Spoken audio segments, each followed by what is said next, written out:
The sheriff's cruiser skidded to a stop on the gravel just as the HOA president was screaming into her phone that a trespasser had barricaded himself inside the cabin, her shrill voice slicing through the pine-scented air while the flashing lights cast streaks of red and blue across the snow-dusted mountainside and the morning sun glared off the tin roof, making everything look like a war zone instead of a quiet retreat.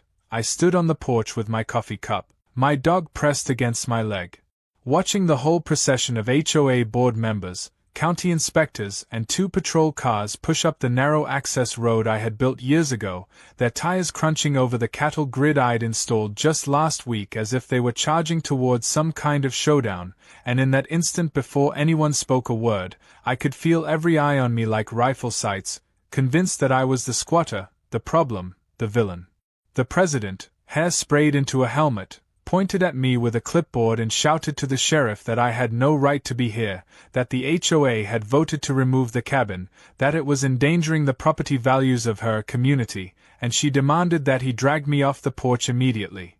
The sheriff, a tall man who'd fished these streams with me a dozen times, raised one eyebrow at the chaos, muttered something under his breath, and walked up slowly as if he were trying not to laugh. His boots grinding the gravel, his hand resting near his belt but not on his weapon.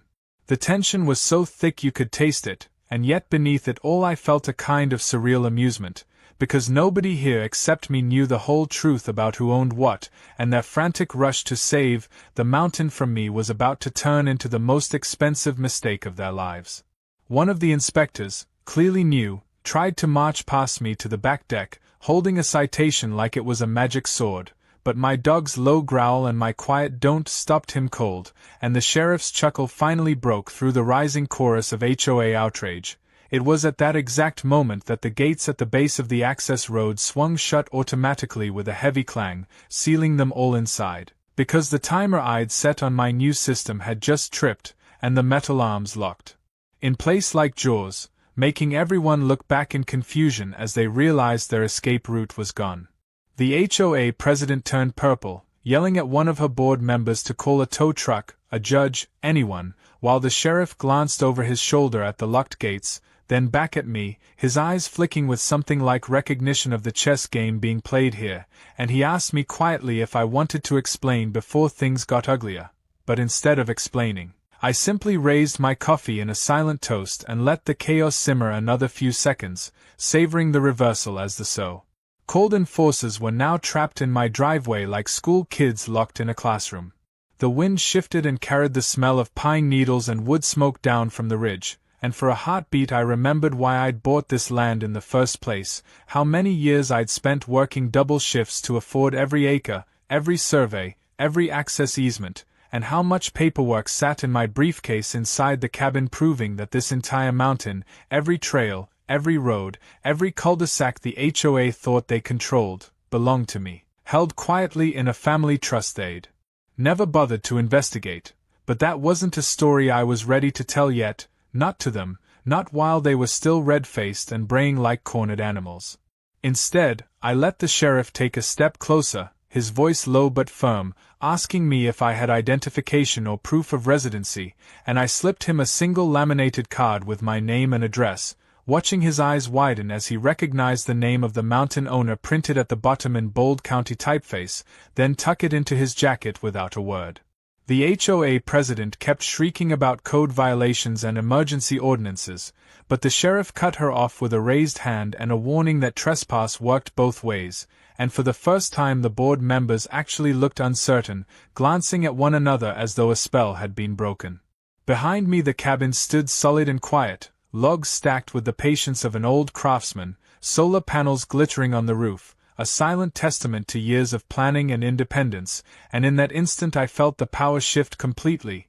This was no longer them telling me what to do, it was me deciding how much of the truth to let out, how to time each revelation for maximum effect, how to make them realize their empire of petty fines and power trips had no jurisdiction here. A hawk wheeled overhead and let out a single scream that echoed down the valley, and for a strange moment everyone went still, even the HOA president, as though the mountain itself were judging them, and then the moment passed and she barked an order to her secretary to document everything for a lawsuit, snapping them back into their performance of authority. I glanced at the sheriff, then at the locked gates below, and finally at the jagged peaks beyond, and I knew the stage was set for the long game. I wouldn't just show them a deed and send them packing, I would let them tangle themselves deeper until the whole thing collapsed under its own arrogance.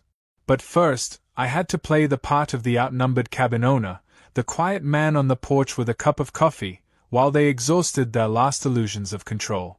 That was the beauty of the plan: no yelling, no fists, just patience and ironclad law, letting them hang themselves on their own ropes.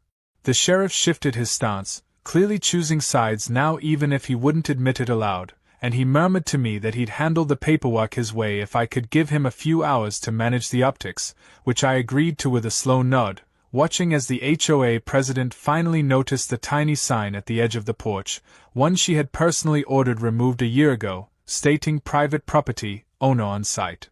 And her face went pale as she realized she had overlooked the oldest rule in the book: know who you're dealing with. In the distance a chainsaw started up from some worker clearing storm debris, the buzz carrying over the valley like the soundtrack to a showdown, and I sipped my coffee again, fully aware that this was only the opening act of a far bigger play, a game of territory and pride and power that would soon flip every assumption upside down. And as the sheriff quietly instructed one deputy to open his dash cam because this is going to get interesting, I smiled without showing my teeth, because the mountain was mine and they were standing on borrowed ground, about to learn what that really meant. By the time the sheriff's deputies backed their cruisers slightly down the drive to wait for instructions, the whole ridiculous morning had begun to feel like an echo of everything that had led to this showdown, and as I leaned against the porch rail I couldn't help but remember the first time I ever crossed paths with the HOA president who now stood at the center of this storm, years before she had ever thought to call the cops on me. Back then I was just a man looking for quiet, not a symbol of defiance or a threat to her imaginary fiefdom, and I had chosen this mountain precisely because it lay just outside the reach of the subdivision she presided over like a petty monarch, her hands full of bylaws and fines. I had bought the first slice of land quietly, then another, then more, each acquisition stitched together like a secret quilt until the map showed a single continuous swath of wilderness under my name. But no one had bothered to check county records because they were too busy enforcing lawn lengths and mailbox heights.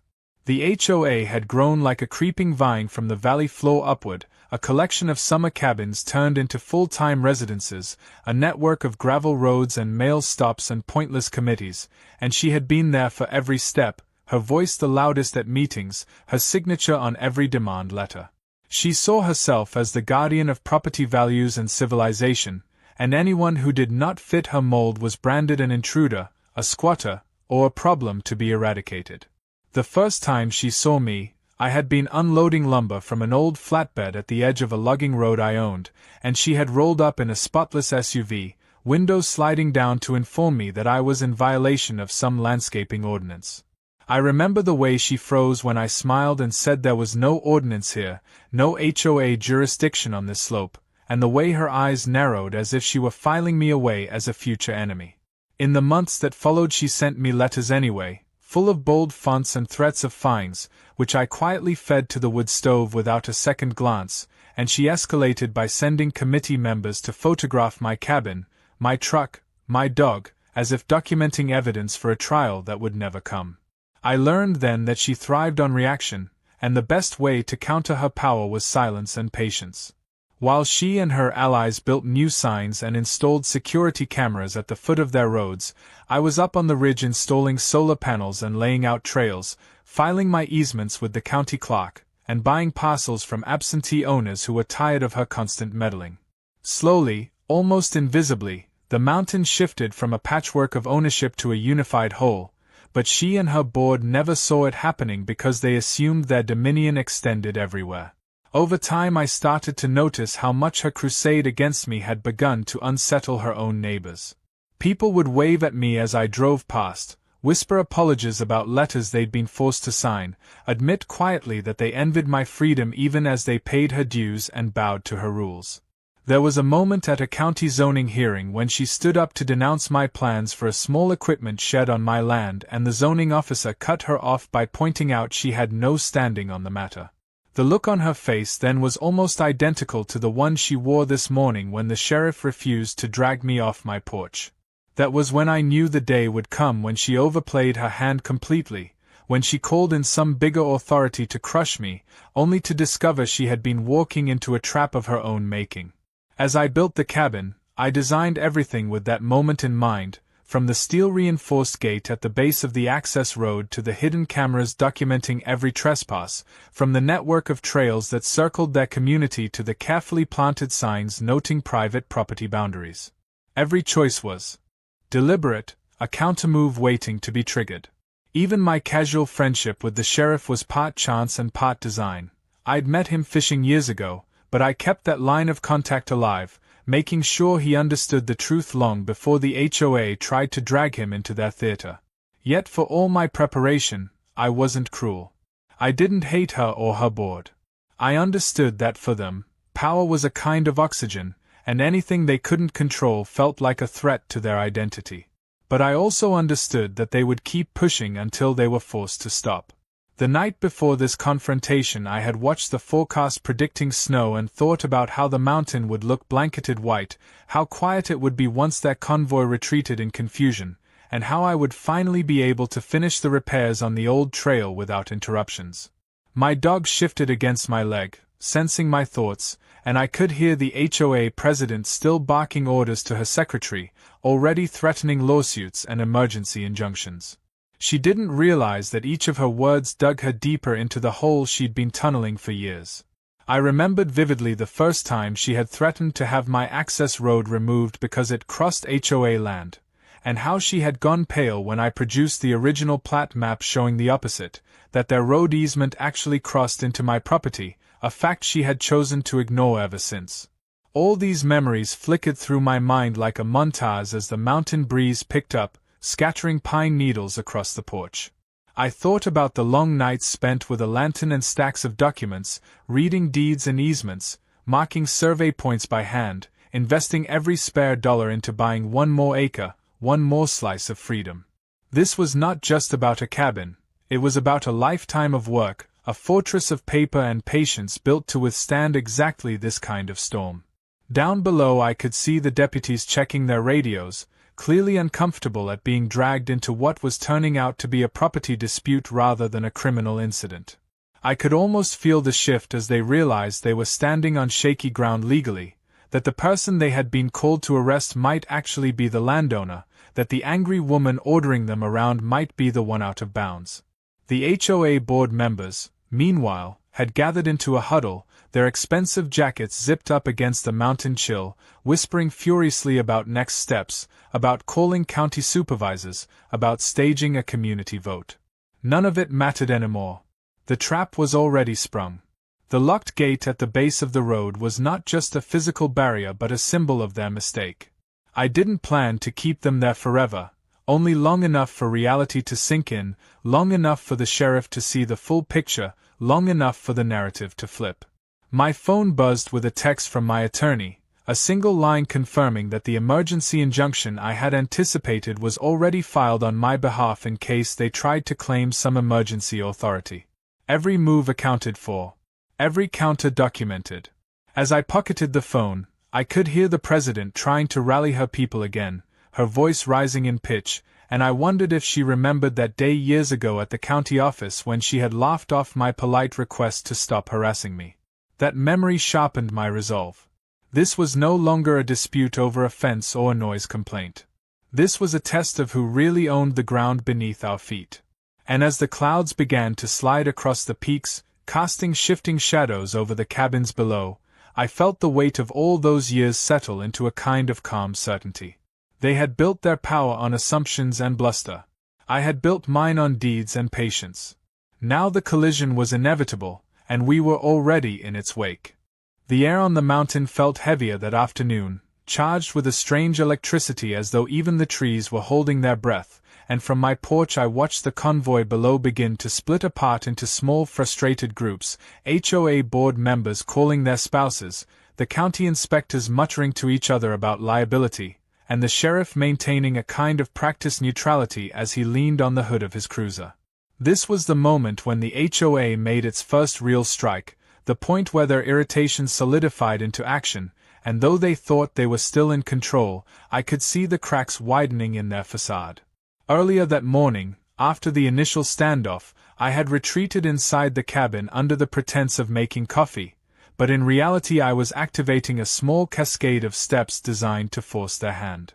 My attorney sent a quiet but pointed notice to the county reminding them of my ownership.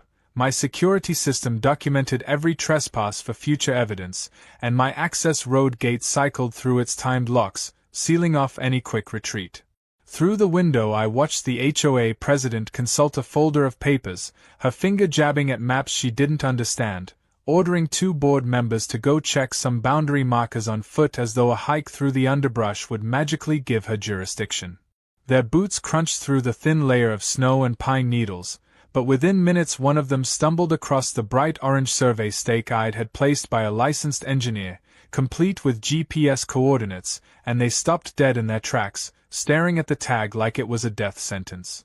I almost felt sorry for them then, because I knew how much time and money they'd poured into believing they owned more than they did, but the sympathy passed quickly. They had chosen this battle, and this was only the beginning. As the sun climbed higher, the sheriff approached my porch again, speaking in a low voice about keeping things calm while they verified records, and I agreed easily, handing him a folder of deeds and plats without fanfare, the kind of documentation that shuts down arguments but doesn't need to be shouted about. He leafed through them slowly, recognizing county seals and notarized signatures, and finally gave a slight nod that told me he was starting to grasp the scale of what I held. He asked me quietly if I wanted him to disperse the group, but I shook my head and told him to give them enough rope. Outside, the HOA president had shifted tactics, summoning a local reporter she knew to spin the story as a dangerous trespasser threatening community safety. When the small news van appeared at the base of the gate, she went marching down to give her first interview, her voice booming over the quiet landscape, calling me a squatter, a danger, a selfish hermit blocking emergency access roads.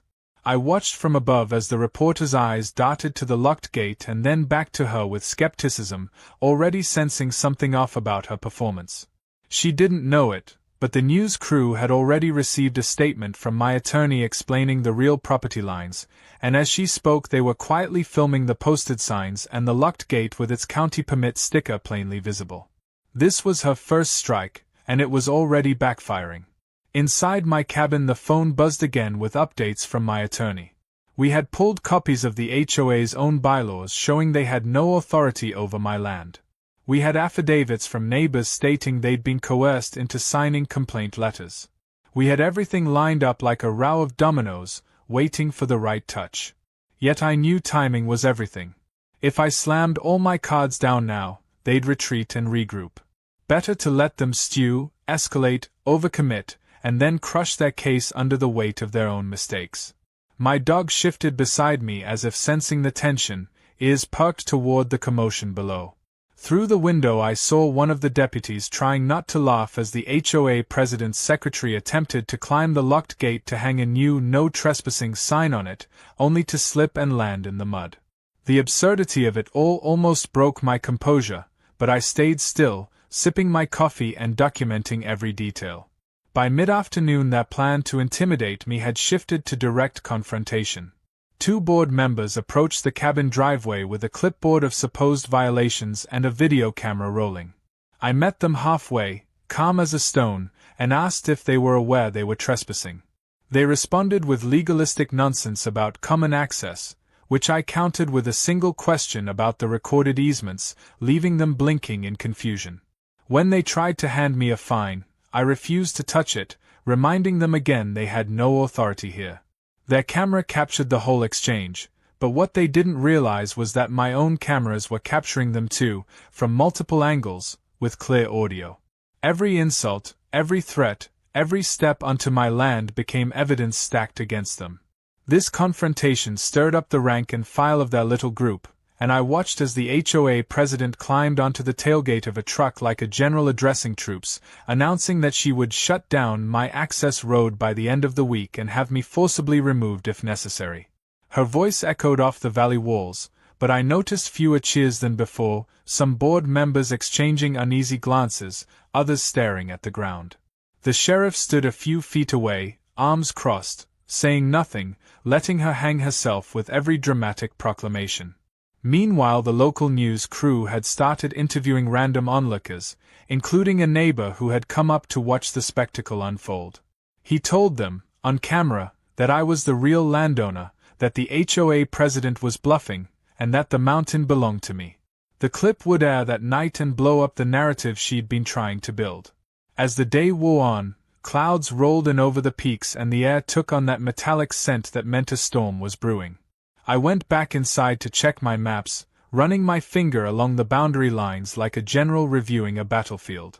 I remembered every acre, every negotiation, every handshake that had brought me to this point. None of it had been given. It had all been earned, inch by inch, dollar by dollar. Outside, engines started as some of the board members decided to retreat for the evening, but they quickly discovered the locked gate still sealed tight, the remote access disabled until I decided otherwise.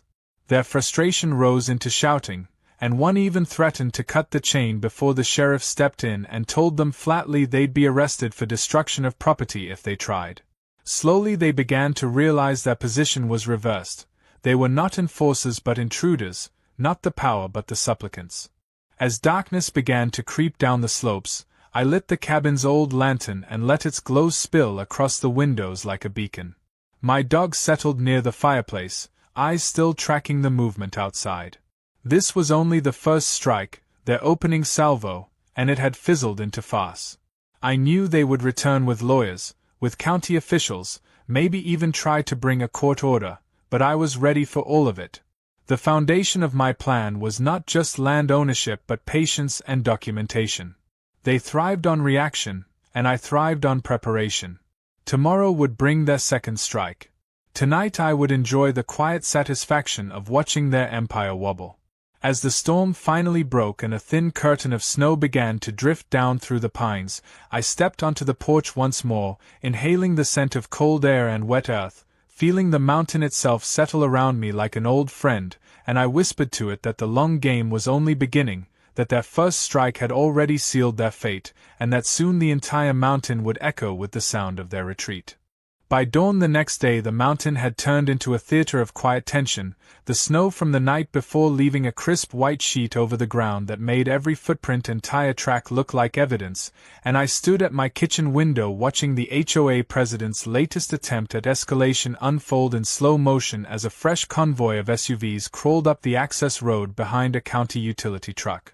Overnight her first strike had crumbled in public view, the news clip showing her barking orders at deputies going mildly viral on local feeds, and instead of retreating she had doubled down, calling in county code inspectors, environmental officers, and even a private security firm she claimed had authority to secure the area.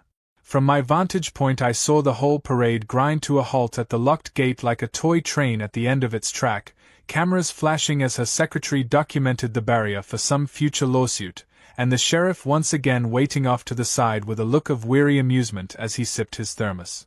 Inside the cabin my phone buzzed with updates from my attorney, each one confirming that every county department she had summoned had already been notified of my ownership, that all permits were in order, and that the so-called violations she intended to cite did not apply to my land.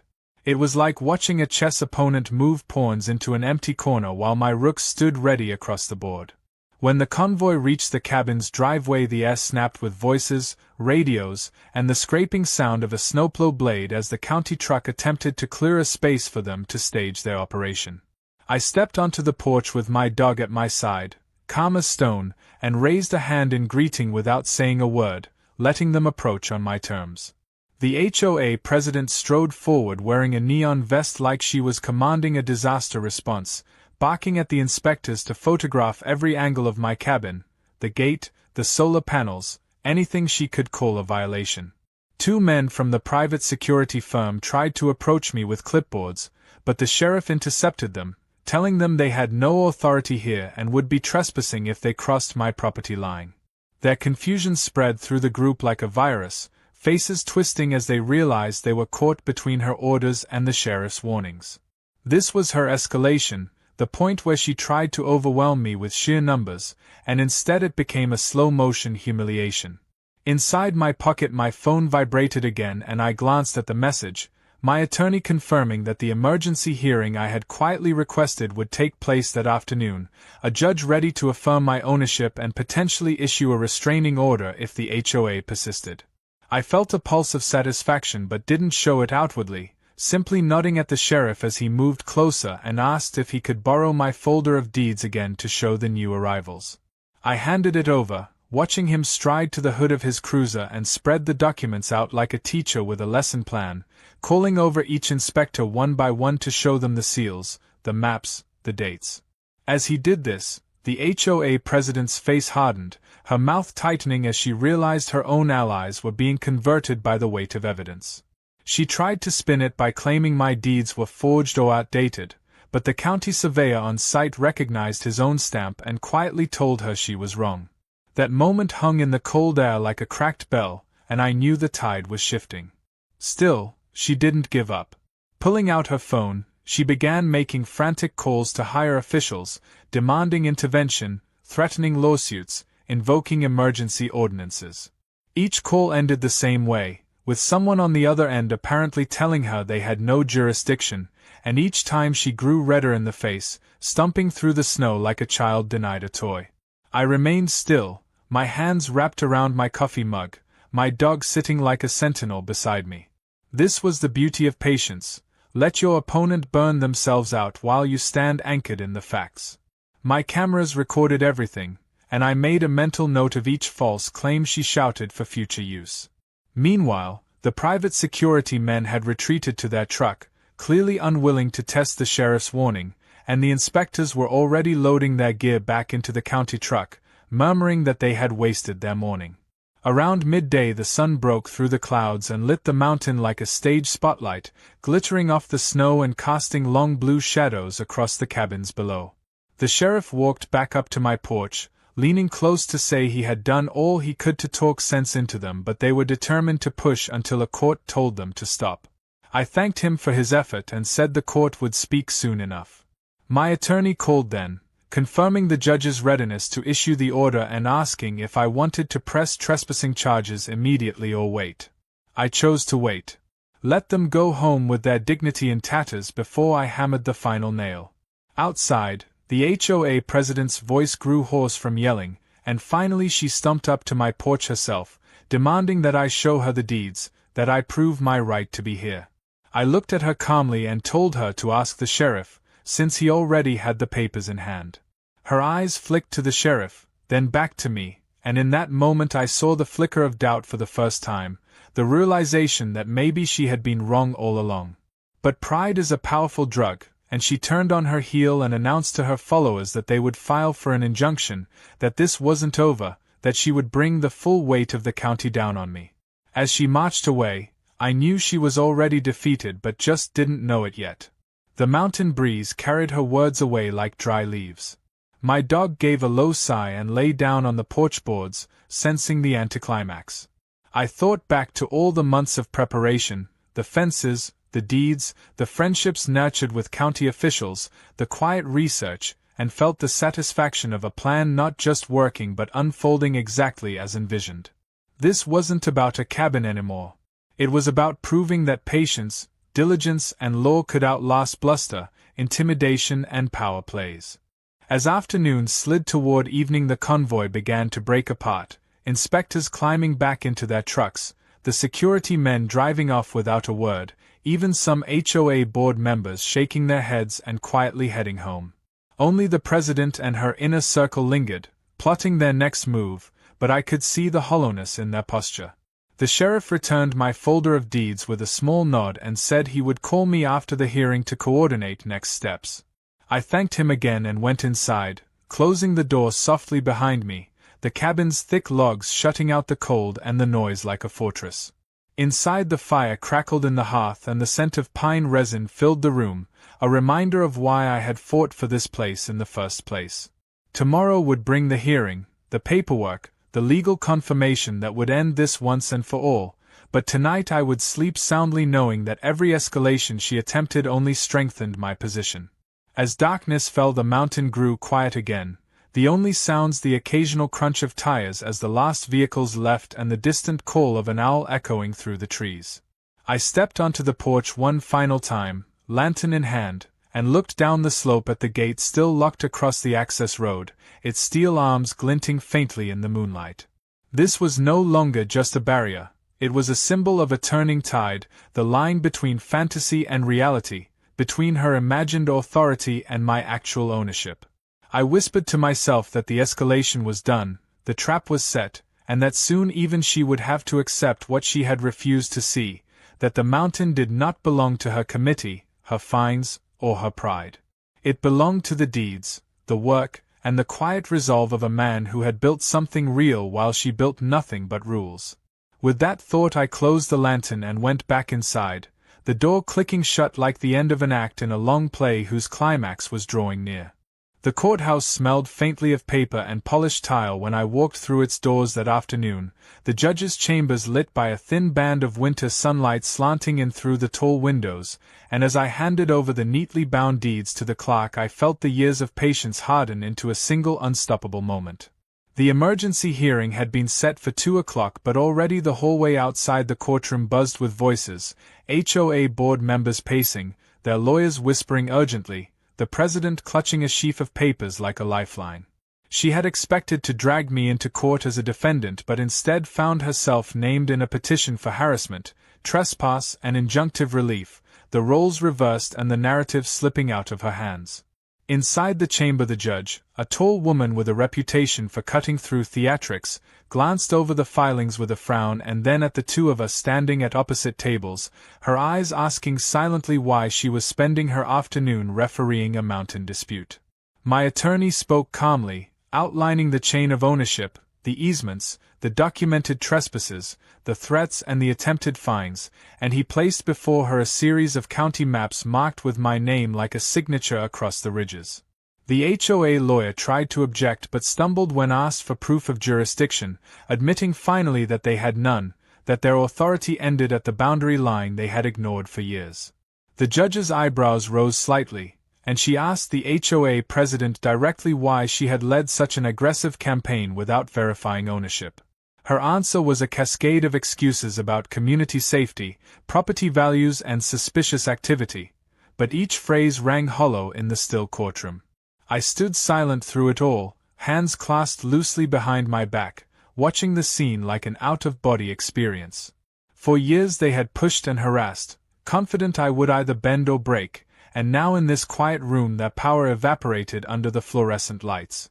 The judge read through my attorney's motion, then looked up and asked the HOA lawyer why she shouldn't grant it immediately.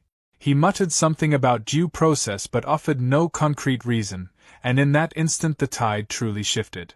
The judge signed a temporary restraining order preventing any further harassment, acknowledging my ownership of the entire mountain and warning the HOA president that further trespass would result in contempt.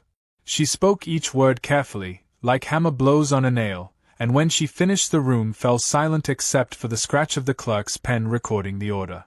The HOA president's face went pale, then red, then pale again, and she sank back into her chair as though the air had been punched out of her. My attorney thanked the court politely and began packing up our documents, while I simply nodded to the judge and turned to leave, the sound of my boots on the tile echoing down the hall like a verdict. Outside the courthouse steps the winter sun glared off the snow, and a few local reporters waited with microphones, asking if I wanted to comment. I shook my head and walked past, knowing the story would tell itself without my words. Behind me the HOA lawyer tried to spin the decision as a misunderstanding, but the reporters had already read the order and were more interested in the spectacle of a once powerful president caught out by her own overreach. As I reached my truck my phone buzzed with a message from the sheriff. "Congrats. Gate still locked. They're packing up." I smiled faintly and started the engine, the hum of the old diesel comforting after the sterile courtroom air. Driving back up the mountain, I watched the landscape roll by, the frozen creek, the pine stands, the long shadowed slopes, and felt the weight of years finally lift a little. This wasn't just a legal victory, it was the reveal I had been holding back, the moment when the entire world now knew what I had known all along, that every inch of road and tree and ridge belonged to me, not as a trophy but as a home.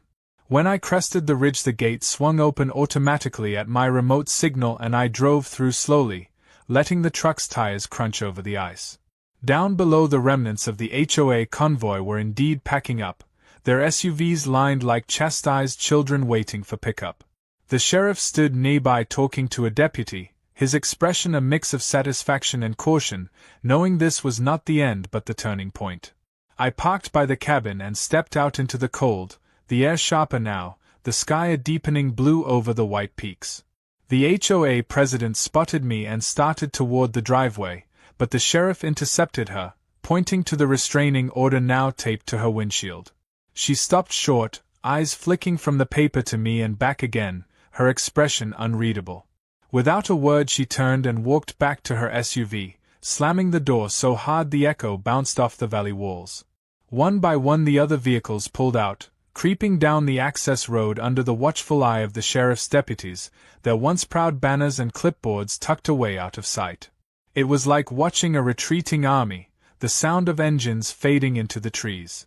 Inside the cabin the fire was still warm from the morning and my dog bounded to the door to greet me.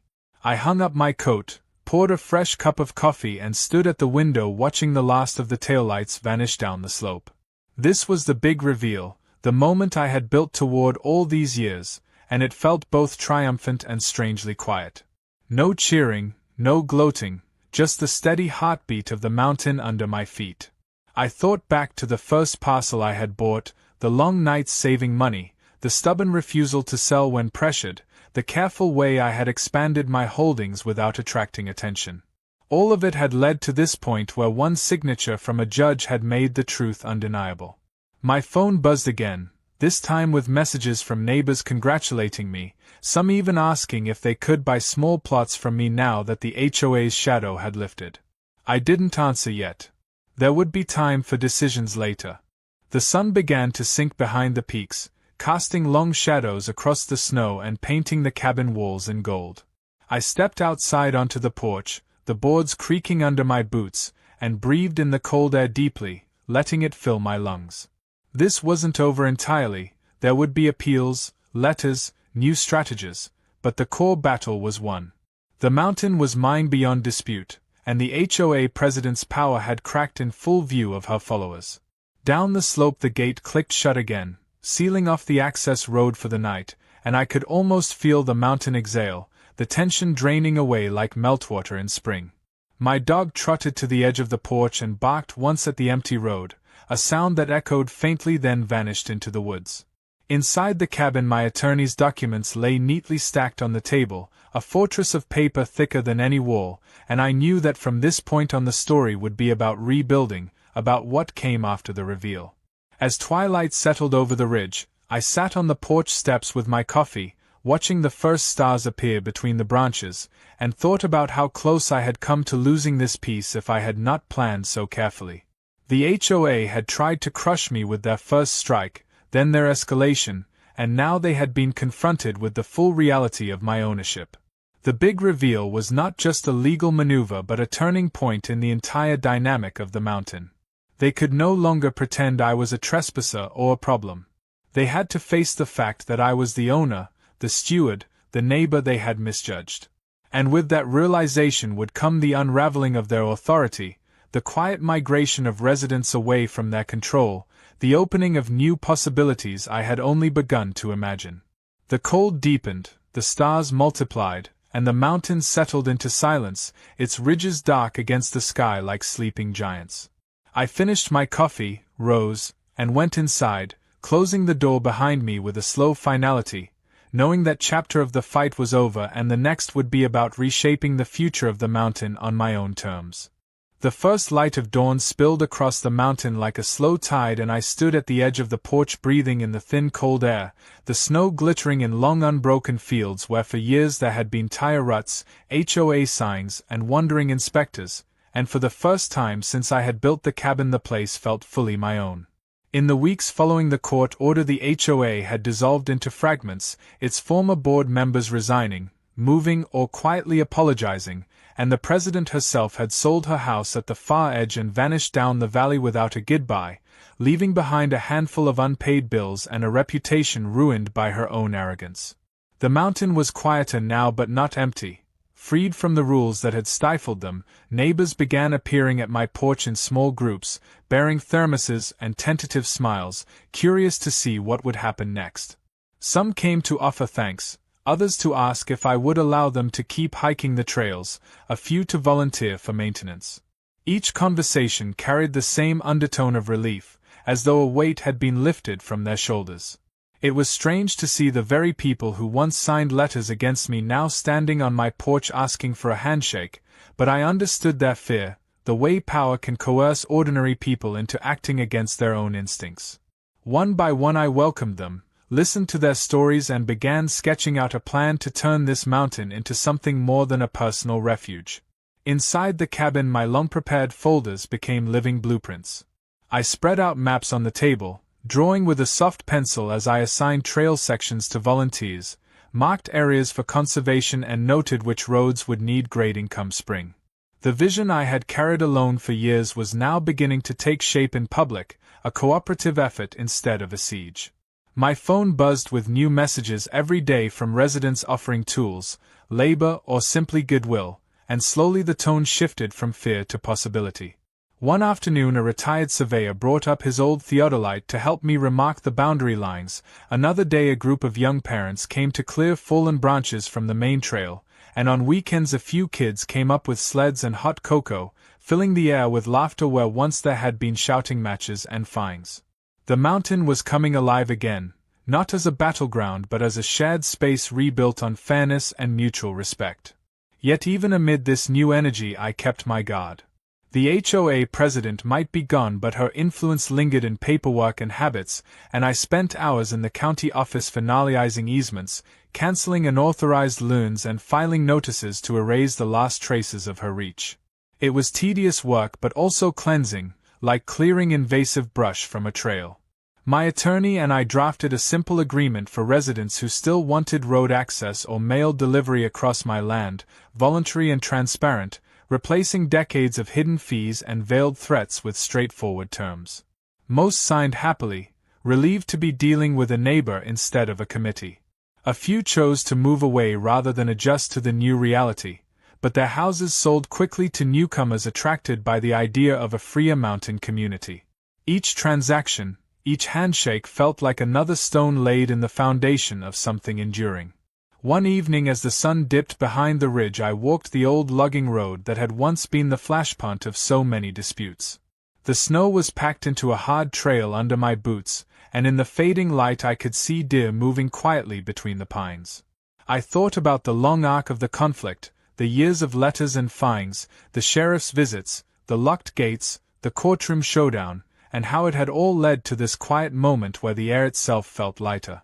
My dog trotted ahead, nose to the ground, tail wagging as though sensing the peace. At a bend in the road I stopped and looked down toward the valley where a cluster of porch lights flickered like small stars, each one a home no longer bound by the HOA's grip. I wondered if the president ever thought about this view now, wherever she had gone, and whether she realized she had built her own downfall by pushing too hard. In the following days we held a small gathering at the cabin, a kind of informal town hall where neighbors brought folding chairs and thermoses, and we sat in a loose circle around a fire pit while snow drifted down in soft flakes. We talked about trail maintenance, wildlife, fire safety, and how to handle visitors come summer. There were no votes, no fines, no bylaws, just a shared understanding that the mountain needed care and that we were capable of providing it without a hierarchy. It was a modest start, but it felt revolutionary after years of rigid rules. A retired teacher offered to organize nature walks for local kids, a carpenter volunteered to rebuild the old footbridge over the creek, and several families pooled funds to improve the shared mail area. Listening to them I felt a quiet pride not in my ownership but in the possibility that had emerged from conflict.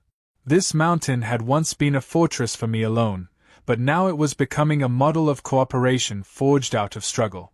As winter deepened the nights grew longer and the stars sharper against the sky.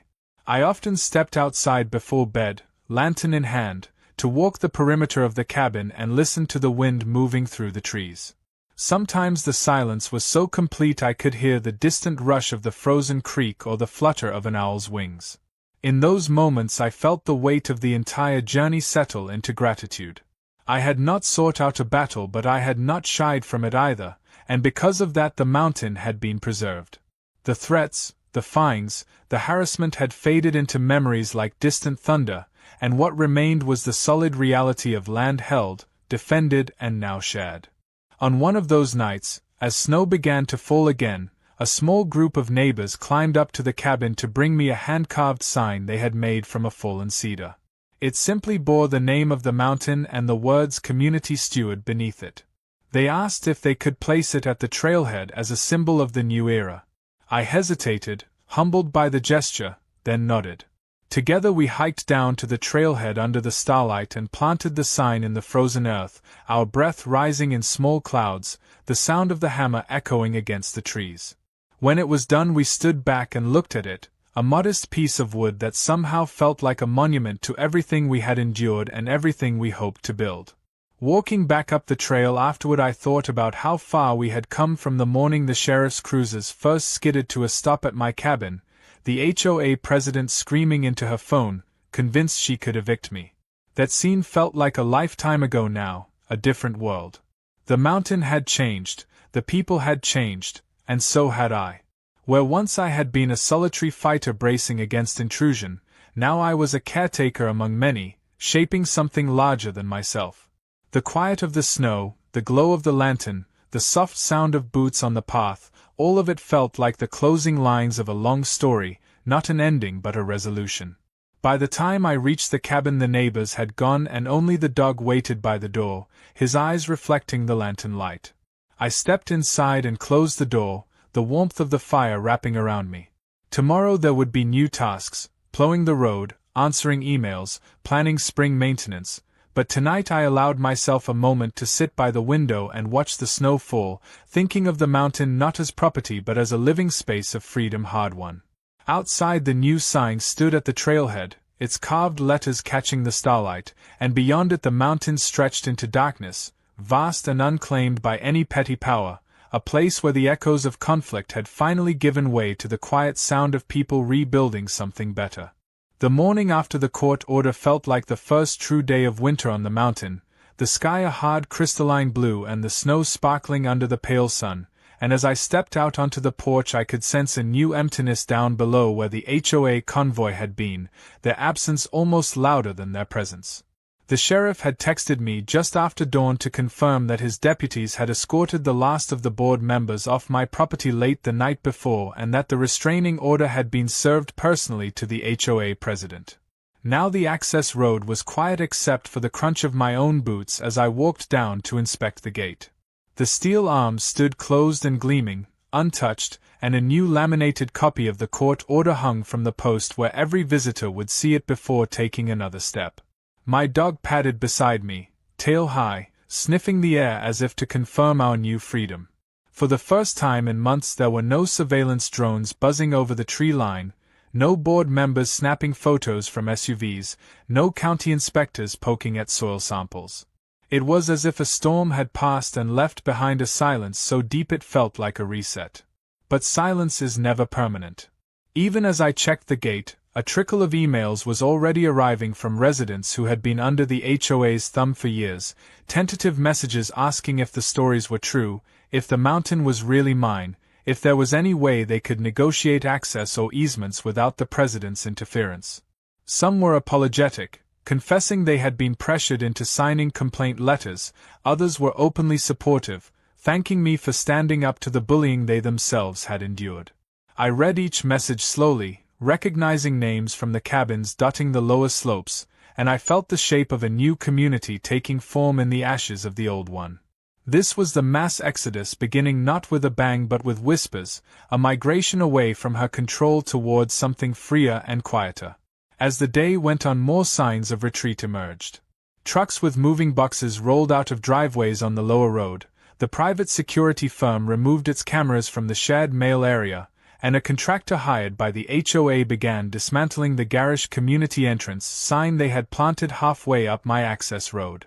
I stood at a distance watching them unscrew the bolts, the sign tilting like a fallen monument, and I thought about how quickly power evaporates when its foundation is exposed as fiction. My dog barked once and the sound carried down the slope, making the workers glance up at the cabin and then back to their task. Even the sheriff stopped by around midday, driving up the now clear road to hand me copies of the official notices. He leaned on the hood of his cruiser and grinned, saying he hadn't seen an entire board scatter so fast since the county audit years ago.